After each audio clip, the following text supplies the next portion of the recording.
100 lakh crore rupees ये size हो चुका है डब्बा ट्रेडिंग का, which is ridiculous in nature because this is an illegal format जहां पे लोग अगर पैसा लगाते हैं तो उनका अगर नुकसान होता है they can not go anywhere. इसके बावजूद ये इलीगल फॉर्मेट इतना फ्लोरिश कैसे कर रहा है? How is SEBI digesting this? ये मार्केट किस तरह से पनपी है, यहां तक सिचुएशन पहुंची कैसे? रेगुलेटर ने इसके बारे में क्या किया है? क्या हिस्टोरिकली इसके बारे में कभी कुछ हुआ है? आज की तारीख में डब्बा trading is just not catching up, it is matching up. मतलब सोशल मीडिया पे आपको इनकी एड्स दिख जाएंगी, गूगल सर्च करेंगे वहां पे इनके एड्स रन होते हैं, सॉफ्टवेयर बनाते हैं, मतलब जब आपको अप्रोच करेंगे तो सोफिस्टिकेटेड तरीके से ट्रेडिंग करवाते हैं, आगे चल के हाँ नुकसान जरूर करवाएंगे आपका, वहां पे आप कहीं कुछ इनका नहीं कर सकते। इस वीडियो में समझने की कोशिश करेंगे कि how have we come up to this point.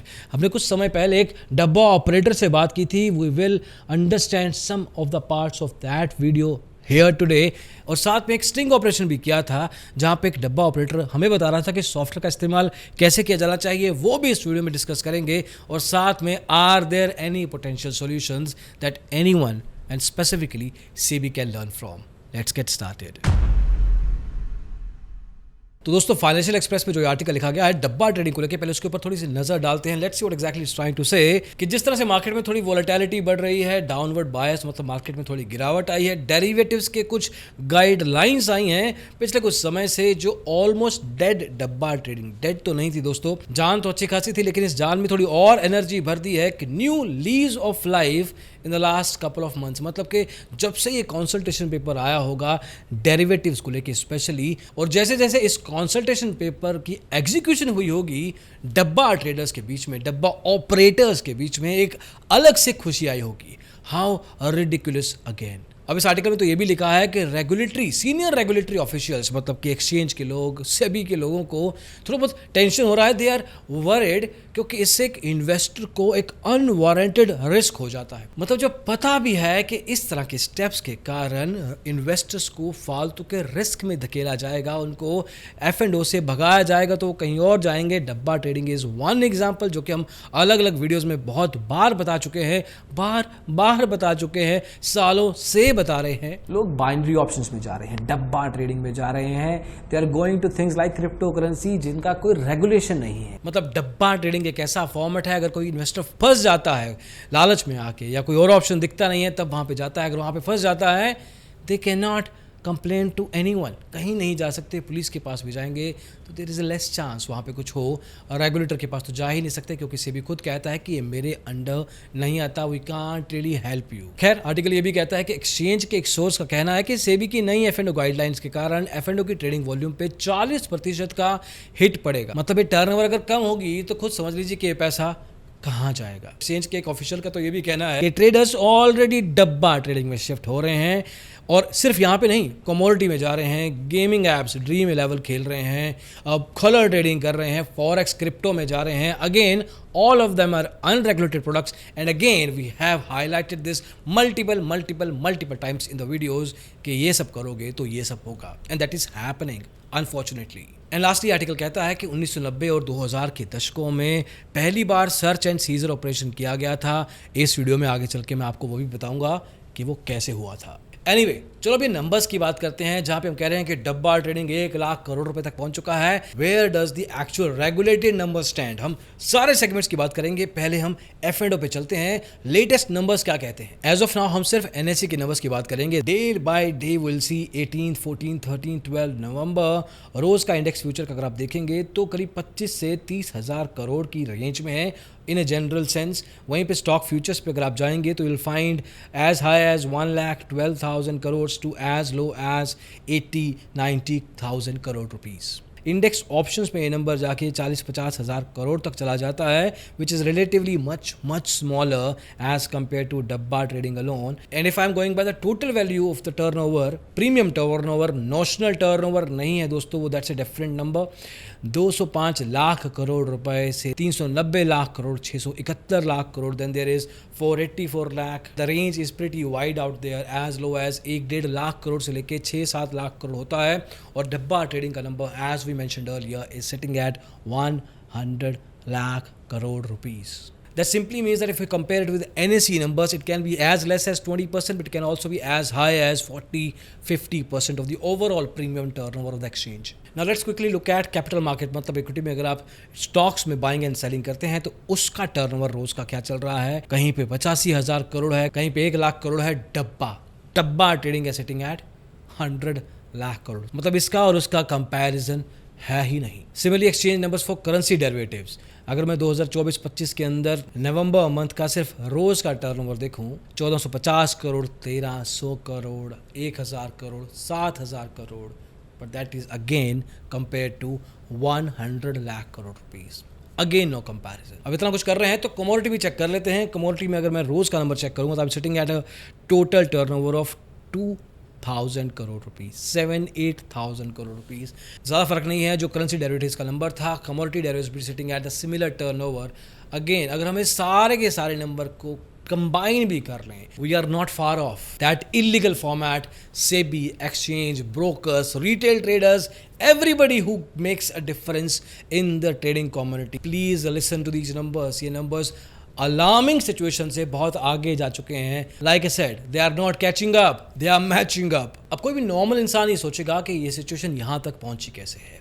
How dare दे, उनकी इतनी हिम्मत कैसे हो रही है. हिम्मत की बात जहाँ तक करनी है तो सोशल मीडिया पे अगर आप जाएंगे, Facebook, Instagram, YouTube, you will find these ads popping up your screen. मतलब they are running push ads. मतलब if you are searching for it, if you are pulling out the search information, even then you'll find these डब्बा operators. इनके addresses available हैं. You don't really have to fight a lot. बहुत ज़्यादा मेहनत करने की ज़रूरत नहीं है किसी को भी पकड़ने के लिए भी. खैर, that's a different discussion which we will do at the end of this video. Anyway, moving on. 2 साल पहले हमने एक डब्बा ऑपरेटर के यहाँ काम करने वाले एग्जीक्यूटिव के साथ बात की थी, जिन्होंने हमें एक्सक्लूसिव इनसाइट्स, इंटरनली किस तरह से डब्बा ऑपरेटर काम करता है, क्या माइंडसेट होता है, ट्रेडर किस सोच के साथ आता है, इसके बारे में डिस्कशन हुई थी. उसी वीडियो के कुछ पार्ट्स को हम देखेंगे और समझने की कोशिश करेंगे कि ग्राउंड पे किस तरह से डब्बा ऑपरेटर काम करते हैं. इसी डब्बा ऑपरेटर से हमने सबसे पहले ये पूछा था कि आपको क्या लगता है कि डब्बा ट्रेडिंग का ओवरऑल इंडिया में क्या मार्केट साइज होगा. This is what he had to say. कुछ अंडरस्टैंडिंग है कि ओवरऑल मार्केट साइज का कितना को होएगा? आज के टाइम पे मैं बताऊं, कम से कम सर इसका 2 लाख करोड़ से ऊपर है. कम से कम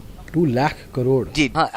सिर्फ अपने एरिया की ट्रेडिंग में आपको बताऊं कि तक विद इन 150 किलोमीटर के एरिया में कम से कम 50 से 100 डब्बा ट्रेडर हैं. 50 से तो ऊपर ही है. और हर एक के यहाँ एक एक बंदा 20-20, 30-30 लॉट गोल्ड के, सिल्वर के ट्रेड करता है. क्रूड को तो कुछ समझते ही नहीं है सर. 50-50 lot, 100-100 lot. इनसे हमने पूछा कि एक ट्रेडर अगर एक डब्बा ऑपरेटर के यहाँ काम करके लगातार पैसा कमाता है तो क्या उस ट्रेडर को वो डब्बा ऑपरेटर ट्रेडिंग करना अलाउ करेगा या नहीं, because it is going against the business of that डब्बा ऑपरेशन. इनका ये जवाब था, डब्बे वाले ना ज्यादा प्रॉफिट हो गए. डब्बे वाले का सबसे मेन रूल था, आप किसी डब्बे वाले के पास ट्रेड कर रहे हो और आपको रेगुलर प्रॉफिट हो रही है तो भैया उसके पास से रेगुलर पैसा निकालते रहो. राइट. हर 2-3 दिन में, 4 दिन में. अगर आपने रेगुलर पैसा नहीं निकाला तो ये गारंटीड आपको पैसा नहीं मिलेगा. अगर आप रेगुलर प्रॉफिट कर रहे हो तो, अगर आप रेगुलर कर रहे हो तो, क्योंकि वो 1-2 महीने देखते हैं कि आप रेगुलर प्रॉफिट कर रहे हो. तो बहुत से डब्बे वाले तो मना ही कर देते हैं कि सर हम आपका सौदा नहीं उतारेंगे अपने पास. अच्छा, क्योंकि उसका लॉस होता है. Most of trader regular profit कर रहे हो ना, आप उनको फायदा दे ही नहीं रहे हो. डब्बा ट्रेडर का सीधा सा रूल है, उनके यहाँ से कमा के नहीं जा सकते आप. देन आई आस्क्ड हिम कि डब्बा ऑपरेटिंग के बिल्कुल सेंटर में बैठे हो आप, you know how the world works, लेकिन ये वर्ल्ड इतना बड़ा किस तरह से हो रहा है. How is stock market, genuine actual stock market किस तरह से डब्बा मार्केट को इम्पैक्ट करती है पॉजिटिवली या नेगेटिवली. कुछ तो थोड़ा बहुत होता भी था. अभी लास्ट ईयर तक, जब तक ये मार्जिन का इतना रूल नहीं आया था कि 10,000 रुपये में भी क्रूड ट्रेड हो जाता था इंट्राडे में, 5,000 में भी हो जाता था बाकी ब्रोकरों पे, तब थोड़ा बहुत ही वॉल्यूम अच्छा खासा भी हो जाता था. लेकिन जब से ये 60-60 हज़ार रुपये के, 70-70 रुपये की भाई आपको इंट्राडे में इतना मार्जिन होने चाहिए, तब से तो और ज़्यादा हो गया. डब्बा ट्रेडर की तरफ और ज़्यादा शिफ्ट हो गए बहुत लोग. देन आई आस्क्ड हिम कि ये लोग लोकल लेवल पे काम करते हैं, मतलब there is an open shop out there. लोगों को पता लगता है बाहर से कि यहाँ पे कुछ स्टॉक मार्केट का चल रहा है. तो अगर ये इलीगल काम है तो वहाँ की लोकल पुलिस इस केस में कुछ भी नहीं करती है यार. लेकिन नजर नहीं पड़ती पुलिस की, इनकम टैक्स की, कुछ नहीं पड़ता सर. मैंने तो सर लोगों शिकायत करते आज तक सर डब्बा ट्रेडिंग वालों के कभी पुलिस आती नहीं देखी, एक कंप्लेन नहीं देखी. वो डर होता है कि कंप्लेन हो जाएगी इसलिए चोरी छुपे करते, लेकिन एक्चुअली में कभी मैंने आती नहीं देखी, ना कभी कंप्लेन देखी, ना कभी किसी का कॉल आया कि भाई तुम्हारे अगेंस्ट में ये कंप्लेन हुई है या फिर ये, कभी नहीं देखा. और इसके अलावा हमने एक एक्चुअल डब्बा ऑपरेटर के साथ बात की. हमने एक तरह का स्टिंग ऑपरेशन किया जहाँ पे उनको पता नहीं था. I acted as a potential partner कि मुझे भी डब्बा ऑपरेटर बनना है। आप बताइए कि आपके सॉफ्टवेयर किस तरह से काम करते हैं। बाकायदा 1 घंटे का गूगल मीट पे सेशन किया गया जहाँ पे पूरा सॉफ्टवेयर उन्होंने मुझे बताया कि इस तरह से आपको ये दबाना है, this is how it works, stuff like that. घंटी बजेगी, आपको तुरंत पता चल जाएगा किसने क्या ट्रेड डाला है। इसमें आपके क्लाइंट ने क्या डाला है, आपने क्या किया है, आपके यूजर ने क्या किया है, सब कुछ यहाँ लिख के आएगा। मतलब कोई आपको ये नहीं बोल सकता कि बहुत ये सोचा तो मैंने डाला ही नहीं था। आपको इक्विटी में ट्रेड करवाना है तो यहाँ पे टिक कर दो। अगर आप टिक कर दोगे तो खाली लोट में ही जाएंगे, वो 2 डालेगा तो 2 लोट जाएंगे। मतलब हैरानी की बात यह है कि ये तरह का इलीगल काम भी कितने सोफिस्टिकेटेड तरीके से हो रहा है एंड नोबडी इज आस्किंग। मतलब ये नंबर्स मार्केट में ओपनली अवेलेबल हैं, you can find it anywhere, anybody, if I can do it anybody can do it. Google से सर्च किया जा सकते हैं। अगर किसी को अपनी क्वाजी जुडिशियल पावर का इस्तेमाल करना है जो कि रेगुलेटर के पास होती है, बहुत आसानी से कर सकता है। Can get to this person on a suo motu basis, खुद से इन्वेस्टिगेशन की जा सकती है। You don't need people telling you complaints की एक्चुअल में ज़रूरत नहीं है। You can find a team, उस टीम का काम है कि लोकल पुलिस के साथ इन तरह के लोगों का रेड किया जाए, पकड़ा जाए, एग्जाम्पल बनाए जाएं। जितना पैसा ये कमाते हैं उससे 5, 10, 50, 100 गुना इनके ऊपर पेनल्टी लगाई जाए। Again I am just ranting, but this is how that person had the audacity to tell any random person out there like me कि भाई हमारा सॉफ्टवेयर इस तरह से काम करता है। उसको कोई भी पूछे, वो हर किसी को बता रहा है, वो अपना मार्केट बढ़ा रहा है। एंड यहाँ पे हम लोग बैठे हैं कि F&O ट्रेडर को लॉस हो रहा है तो ये कम कर दो, ये हटा दो, ये सब कर दो। और इस तरीके से हम उसी रिटेल ट्रेडर को इन्हीं तरह के लोगों के पीछे धकेले जा रहे हैं। वाओ, कलकत्ता स्टॉक एक्सचेंज करके एक रीजनल स्टॉक एक्सचेंज हुआ करती थी।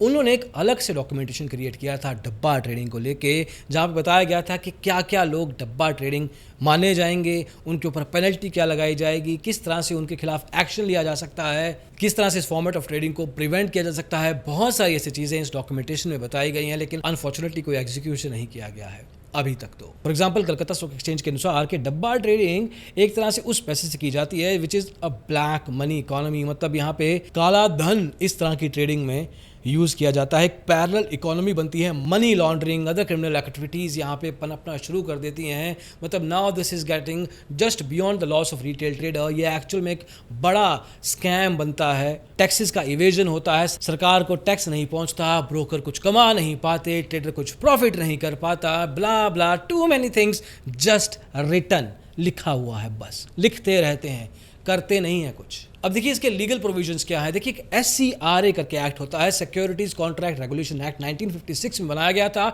उसके अंदर 5 से 6 अलग अलग सेक्शंस का वायलेशन किया जाता है, जैसे कि section 13, 16, 17, 18A, section 19, all of these get violated जहां पे कोई डब्बा ट्रेडिंग करता है या करवाता है। फॉर एग्जांपल सेबी के लाइसेंस के बिना आप स्टॉक मार्केट में ट्रेडिंग नहीं करवा सकते हैं। जिन कॉन्ट्रैक्ट्स में डेरिवेटिव ट्रेडिंग की जाए वो लीगल होने चाहिए, वहां पे एक्चुअल में ट्रेडिंग होनी चाहिए। डब्बा ट्रेडिंग में कोई एक्चुअल में ट्रेडिंग होती नहीं है। अगर आप इन्हीं सेक्शंस का वायलेशन करते हैं तो इन कागजों में जो लिखा गया है कि आपको क्या क्या सजा हो सकती है, वो ये है कि आपको इम्प्रिजनमेंट होगी जो कि 10 साल तक हो सकती है, 25 करोड़ की फाइन लगाई जा सकती है, या दोनों। अभी तक मैं ये जानना ज़रूर चाहूँगा कि ऐसे कितने लोग हैं जिनके खिलाफ ये सेक्शन का एक्चुअल इस्तेमाल किया गया है। We will get to that कि कुछ ना कुछ पुलिस ने काम तो किया है, बट वो कुछ ना कुछ ही है। एक्चुअल में ये बड़े बड़े पेनल्टी जो कागजों में लिखे गए हैं कभी प्रैक्टिकली अप्लाई किए भी गए हैं या नहीं, आप बता दीजिए। अब इसके अलावा देखिए हम रिसर्च के लिए कुछ बुक्स का इस्तेमाल भी करते हैं। मैं किताब पढ़ रहा था, सेबी के x chairperson GN Vajpayee ji ने लिखी है। किताब का नाम है अ गेम चेंजर्स मेमो, और उसमें एक चैप्टर है, चैप्टर नंबर 13, पेज नंबर 162, जहाँ पे लिखा गया है the other dabba walas, the stock market black economy, जहाँ पे इंडिया की सेबी के द्वारा पहली बार एक सर्च एंड सीजर ऑपरेशन किया गया था, जहाँ पे एक्चुअल में एक डब्बा ऑपरेटर को पुलिस की मदद के साथ सेबी के ऑफिसर्स ने पकड़ा था। उस केस में जब अथॉरिटीज उनके पास पहुंची तो वहाँ के जो एम्प्लॉयज थे उन्होंने सारे कागज, सारे documents, what ever they had in possession, they started throwing out of the building. लेकिन उसके बावजूद उस केस में बांसर शेयरवेस्ट सिक्योरिटीज प्राइवेट लिमिटेड नाम के एक डब्बा ऑपरेटर को पकड़ लिया गया था। हालांकि ये सारा का सारा जो डब्बा नेटवर्क होता है दे आर इंटरकनेक्टेड। उन्होंने फ़ोन करके जितने लोग उनको जानते थे सभी डब्बा ऑपरेटर्स को बता दिया कि भैया हमारे यहाँ पहली बार एक सर्च एंड सीजर मतलब एक छापा पड़ा है, सेबी ने लगाया है, तो आप भी थोड़ा ध्यान से रहिएगा। इसके अलावा सेबी ने उस समय सुनील कयान नाम के डब्बा ऑपरेटर को भी कोलकाता से रेड मार के पकड़ा था। This was the first chairperson GN Vajpayee ji जिन्होंने एक्चुअल में पहली बार एक सर्च एंड सीजर ऑपरेशन को सीरियसली लिया था। He had put it in the book. उन्होंने एक्सप्लेन किया है इस केस में कि किस तरीके से dabba trading is a menace to the society, किस तरह से ब्रोकरेज खाती है, ब्रोकर्स का नुकसान करती है, एसटीटी खाती है, सरकार का नुकसान करती है, सेबी का नुकसान करती है, एक्सचेंजेस का नुकसान करती है, ट्रेडर का नुकसान करती है। मतलब this is such a menace to the society that it eats up the profit everybody involved except the dabba operator themselves. तो फिर ये है ही क्यों? Why is dabba in the system at all? Why is it even allowed to be there in the system? चलो थोड़ी अच्छी बात करते हैं जहाँ पे कुछ एक्शन लिया गया है अथॉरिटीज के द्वारा, जहाँ पे डब्बा ऑपरेटर्स को पकड़ा गया है। एक केस है मुंबई का 6,840 करोड़ रुपए का। मुंबई के विखरौली और घाटकोपर में बीएसई और एनएससी के कुछ ऑफिशियल्स ने पुलिस के साथ एक रेड ऑपरेशन किया, जहाँ पे 4 लोगों को पकड़ा गया। इलीगल ट्रेडिंग रैकेट चला रहे थे, अनऑथराइज्ड डब्बा ट्रेडिंग कर रहे थे। पिछले 7 महीने से करीब 7,000 करोड़ रुपए की ट्रेडिंग की थी और ये पैसा उठा के हवाला चैनल्स के थ्रू मनी लॉन्ड्रिंग की गई। सिग्निफिकेंट रेवेन्यू लॉस, जैसे कि आपको पहले बताया, बाकी की एंटिटीज को करवाया गया। This is not a small thing. इसके अलावा अहमदाबाद में 1800 करोड़ रुपए का केस पकड़ा गया था, जहां पे PCB prevention of crime branch ने इस केस में 4 लोगों को ही अगेन पकड़ा। एक कमर्शियल ऑफिस स्पेस से, मतलब ओपनली कमर्शियल बिल्डिंग में एक ऑफिस लेके ये लोग बैठते हैं। इनके पास से mobile phone, laptops, chequebooks, debit cards, POS machine, SIM card और 7 अलग अलग पैन कार्ड भी पकड़े गए। Imagine the kind of logistics इन सब के पास होती है। इसके अलावा पुणे में केस पकड़ा गया जहां पे 3 करोड़ रुपए कैश, 3 करोड़ रुपए का गोल्ड और सारी की सारी अनअकाउंटेड एसेट्स को मिला के करीब 30 करोड़ रुपए का सामान पकड़ा गया था। इस केस में तो ये भी पाया गया था कि जो लोकल पुलिस थी वो भी इन्वॉल्व थी, उनको ब्राइब्स दी गई थी। Apparently they were involve. तो उनके पास अगर कोई शिकायत लेके जाएगा भी तो आप खुद इमेजिन कर सकते हैं कि डब्बा ऑपरेटर को टच भी कौन कर सकता है। अब इतना कुछ बोलने और समझने के बाद ये जानना जरूरी है कि इन चीज़ों का सोल्यूशन क्या है। देखिए, सेबी के पास एक क्वाजी जुडिशियल पावर होती है। They have regional offices. वो हर जगह, हर एक second tier, first tier city में इनके अलग अलग रीजनल ऑफिसेस होते हैं। उनके पास ये पावर होती है कि वहाँ की लोकल पुलिस के साथ पार्टनरशिप करके they can actually raid these brokers जिनके ऑफिस एड्रेस गूगल पे फ्रीली अवेलेबल पड़े हैं। They don't have to do much. मैं ये नहीं कहूँगा रिटेल ट्रेडर्स को कि अगर आपको पता है तो आप सेबी की इस वेबसाइट पे जाइए, इस ईमेल आईडी को आप मेल कीजिए। मैं आपको उतनी जहमत उठाने के लिए नहीं कहूँगा। My hopes are with the regulator, my hopes are with the exchanges, क्योंकि जब एक्सचेंज के बारे में बात आती है तो वो एक ईमेल या एसएमएस के थ्रू नोटिफाई करते हैं सभी के सभी रिटेल ट्रेडर्स को कि इस फला डब्बा ऑपरेटर को पकड़ा गया है। हम आपको हिदायत देते हैं कि आप इनके साथ किसी तरह का काम मत कीजिए, क्योंकि कल को अगर आप कहीं फंसते हैं तो आप सेबी के रिड्रेसल मैकेनिज्म का इस्तेमाल नहीं कर पाएंगे। मतलब आप सिर्फ आगाह करते हैं ईमेल में, अज्यूम करके कि सब लोग वो ईमेल पढ़ेंगे, पढ़ने के बाद उस बात को समझेंगे। कई लोगों को ये भी नहीं पता होता कि what exactly is dabba trading. This is where awareness, education comes into picture. आपको लोकल शहरों में जा जाके ये सब बताना चाहिए और सबको ये बताना चाहिए कि आप आ रहे हैं, ताकि वो लोग आपके पास आएँ और बात सुने। And then also make some suo motu operation, जो कि मैं आपको इस वीडियो में पहले भी बता चुका हूँ कि जाइए और जाके रेड मारिए, एग्जाम्पल सेट कीजिए। That is the only way, this no other way I can tell. Rest अगर मैं आपसे कहूँ एक रिटेल ट्रेडर से बात करना चाहूँ तो मैं आपको सिर्फ ये कहूँगा कि इस तरह की फॉर्मेट में देखिए, नॉर्मल स्टॉक मार्केट से भी के अंदर जो ट्रेडिंग आती है, जो वहाँ पे इन्वेस्टिंग होती है, वहाँ पे आपको कितनी ही मर्जी दिक्कतें क्यों ना आए, कितने ही रूल्स और रेगुलेशंस को आपको फॉलो क्यों ना करना पड़े, it is 100 times better than investing और trading into something which is unregulated, जहाँ पे कोई आपको देखने वाला, समझने वाला कल को नहीं होगा। चाहे वो फॉरेक्स हो, चाहे वो क्रिप्टो हो, चाहे वो डब्बा फॉर्मेट हो, any of these unregulated products are going to be eventually unhealthy for your finances। आपको अपने आप को बस बचा के रखना है इन तरह की चीज़ों से। यहाँ पे थोड़ा स्ट्रगल करते रहिए, over a period of time आप यहाँ पे बेहतर हो सकते हैं सीखने के साथ। इस वीडियो में दोस्तों बस इतना ही। अगली वीडियो में जल्दी मिलेंगे। इसको देखने के लिए बहुत बहुत शुक्रिया। Bye bye.